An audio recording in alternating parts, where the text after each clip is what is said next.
नमस्ते दोस्तों, क्या आप जानते हैं कि साइंटिस्ट कहते हैं कि हम जिन बातों की चिंता करते हैं उनमें से करीब 85% कभी असल में होती ही नहीं है। सोचिए, अगर ये सच है तो हम अपनी कितनी सारी मेंटल एनर्जी बचा सकते हैं, है ना?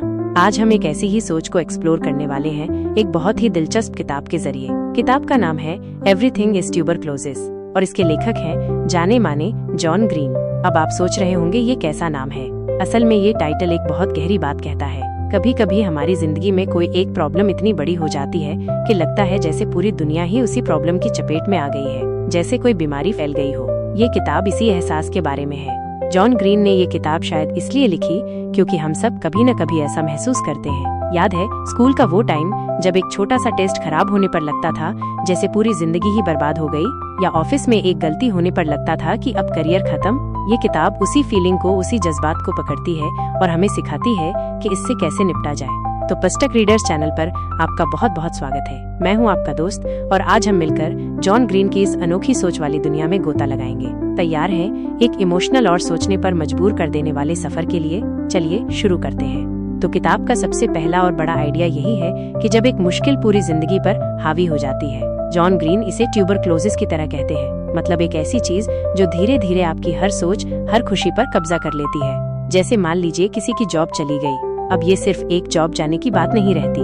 धीरे धीरे उसे लगने लगता है कि वो एक अच्छा पिता या पति नहीं है, दोस्तों के साथ घूमने में मजा नहीं आता, कोई नई चीज सीखने का मन नहीं करता। ऐसा लगता है जैसे जॉब जाने की प्रॉब्लम ने उसकी पूरी पहचान ही छीन ली हो। यार, ये तो मेरे साथ भी होता है। जब एक चीज गलत होती है ना, तो लगता है सब कुछ ही गलत हो रहा है। आपको पता है, एक मजेदार फैक्ट ये है कि हमारा दिमाग वाकई ऐसा ही काम करता है। जब हम बहुत ज्यादा स्ट्रेस में होते हैं तो हमारे सोचने समझने की शक्ति कम हो जाती है और हमें हर चीज ज्यादा नेगेटिव दिखने लगती है। इसे टनल विजन भी कहते हैं, जहां हमें अपनी मुश्किल के सिवा कुछ और नजर ही नहीं आता। मुझे याद है एक बार मेरा एक दोस्त कॉलेज में एक सब्जेक्ट में फेल हो गया था, बस एक सब्जेक्ट। लेकिन महीनों तक वो यही कहता रहा, मैं किसी लायक नहीं हूँ, मेरा कुछ नहीं हो सकता। ऐसा लग रहा था जैसे वो फेलियर उसकी पूरी जिंदगी पर हावी हो गया था। जॉन ग्रीन शायद इसी तरह की फीलिंग को किताब में दिखाते हैं। वो कहते हैं कभी कभी लगता है कि हमारी सारी खुशियाँ एक ही बीमारी की चपेट में आ गई हैं और हम भूल जाते हैं कि बाकी दुनिया अभी भी चल रही है। लेकिन जॉन ग्रीन यही नहीं रुकते। वो दूसरा बड़ा आइडिया देते हैं, अंधेरे में भी रोशनी ढूंढना।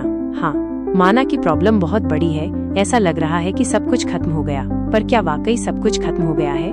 जरा सोचिए, उसी दोस्त की कहानी पर वापस चलते हैं जो फेल हो गया था। उस मुश्किल दौर में भी उसके कुछ दोस्त थे जो उसका साथ दे रहे थे, उसकी फैमिली थी जो उसे सपोर्ट कर रही थी। शायद उसे अपनी हॉबी में थोड़ा सुकून मिलता हो। किताब कहती है कि हमें उन छोटी छोटी अच्छी चीजों को देखना सीखना होगा, चाहे अंधेरा कितना भी घना क्यों न हो। एक रियल लाइफ एग्जाम्पल देता हूँ। मान लीजिए आप बहुत बीमार हैं, बिस्तर से उठ नहीं पा रहे, बहुत तकलीफ है, लेकिन तभी खिड़की से धूप अंदर आती है, या कोई आपका पसंदीदा गाना चला देता है, या कोई दोस्त मिलने आ जाता है। वो छोटा सा पल, वो छोटी सी खुशी उस अंधेरे में रोशनी की किरण जैसी होती है।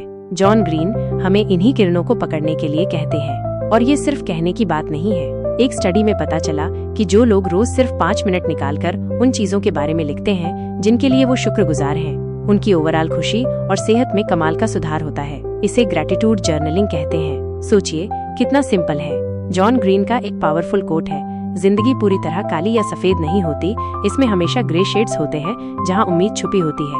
हमें बस उन ग्रे शेड्स को पहचानना है। तो अभी तक हमने 2 बातें समझी। पहला, कैसे कभी कभी एक प्रॉब्लम हमारी पूरी सोच पर कब्जा कर लेती है, जैसे कोई बीमारी। और दूसरा, उस मुश्किल दौर में भी छोटी छोटी अच्छी चीजों को ढूंढना और उन पर ध्यान देना कितना जरूरी है।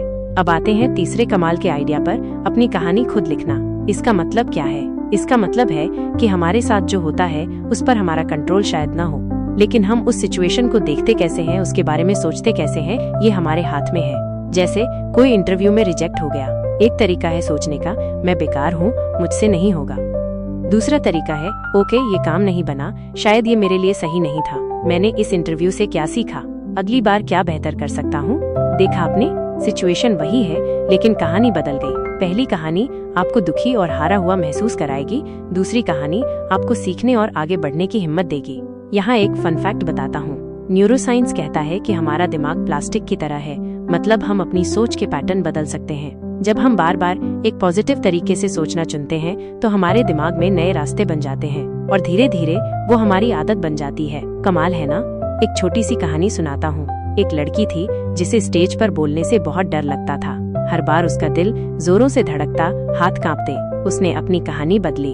उसने सोचना शुरू किया, ये डर नहीं, ये एक्साइटमेंट है।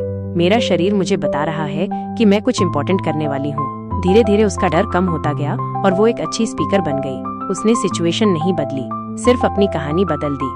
जॉन ग्रीन कहते हैं, हम अपनी कहानी के शिकार नहीं, उसके लेखक बन सकते हैं। जब हमें लगता है कि सब कुछ बुरा हो रहा है तो हमें खुद से पूछना चाहिए, क्या मैं इस सिचुएशन को किसी और नजरिए से देख सकता हूँ? यार, ये सच में पावरफुल है। जब लगता है ना कि सब कंट्रोल से बाहर है, तब ये सोचना कि कम से कम अपनी सोच तो मेरे कंट्रोल में है, बहुत हिम्मत देता है। चौथा पॉइंट है, जो शायद सबसे ज्यादा दिल के करीब है, मुश्किलों में दूसरों का साथ। जॉन ग्रीन की कहानियों में अक्सर दोस्ती और रिश्तों की बहुत अहमियत होती है, और असल जिंदगी में भी तो ऐसा ही है ना? जब हम किसी बड़ी मुश्किल से गुजर रहे होते हैं और कोई दोस्त बस आकर हमारे पास बैठ जाता है, या हमें गले लगा लेता है, या बस हमारी बात सुन लेता है, तो बोझ कितना हल्का महसूस होता है। वो ट्यूबरक्लोसिस वाली फीलिंग थोड़ी कम हो जाती है। लगता है कि हाँ, मैं अकेला नहीं हूँ इस लड़ाई में। एक रियल लाइफ एग्जाम्पल सोचिए। जब किसी के घर में कोई बीमार होता है और पड़ोसी या रिश्तेदार आकर मदद करते हैं, खाना बना देते हैं, या बस हालचाल पूछ लेते हैं, वो छोटी छोटी चीजें उस मुश्किल घड़ी में पहाड़ जैसी हिम्मत देती हैं। आपको पता है, हार्वर्ड यूनिवर्सिटी की एक बहुत लंबी स्टडी चली, करीब 80 साल।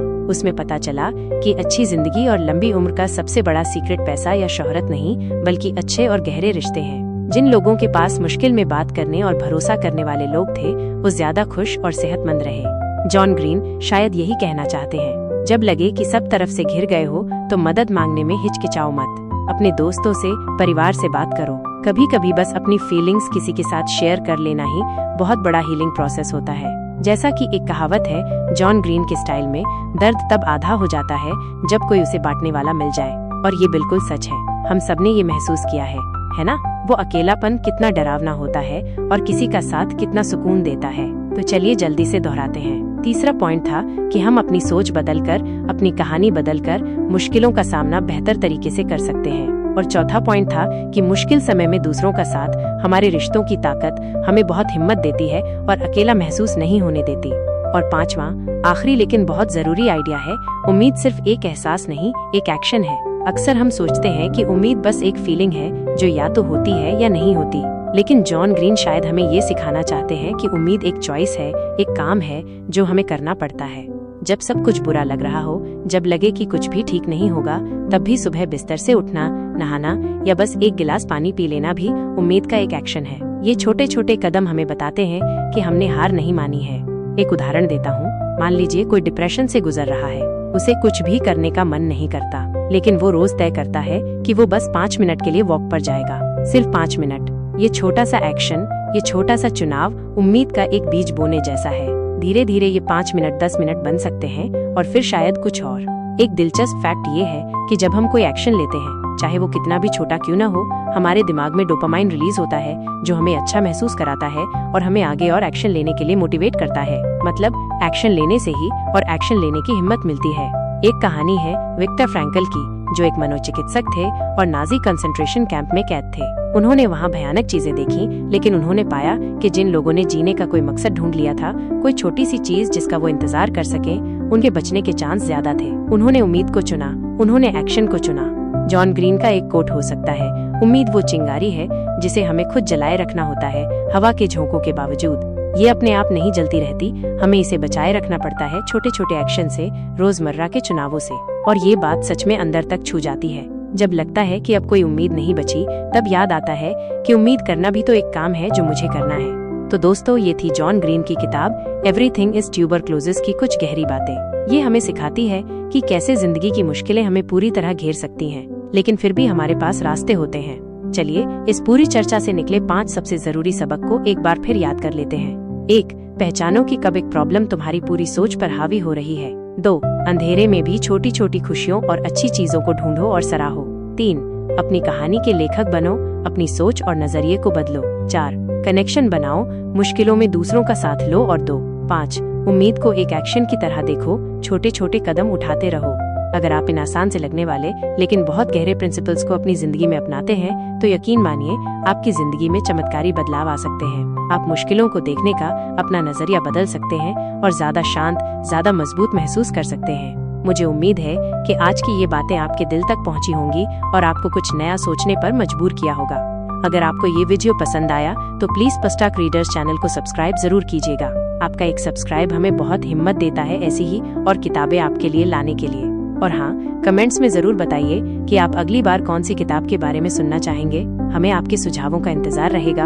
अपना ख्याल रखिए और पढ़ते रहिए। जाने से पहले वो सारे गोल्डन रूल्स एक बार फिर से बुलेट पॉइंट्स में सुन लीजिए ताकि याद रहें। पहचानो जब एक प्रॉब्लम सब पर हावी हो, छोटी खुशियाँ ढूंढो, अपनी कहानी खुद लिखो, लोगों से जुड़ो, उम्मीद को एक्शन बनाओ।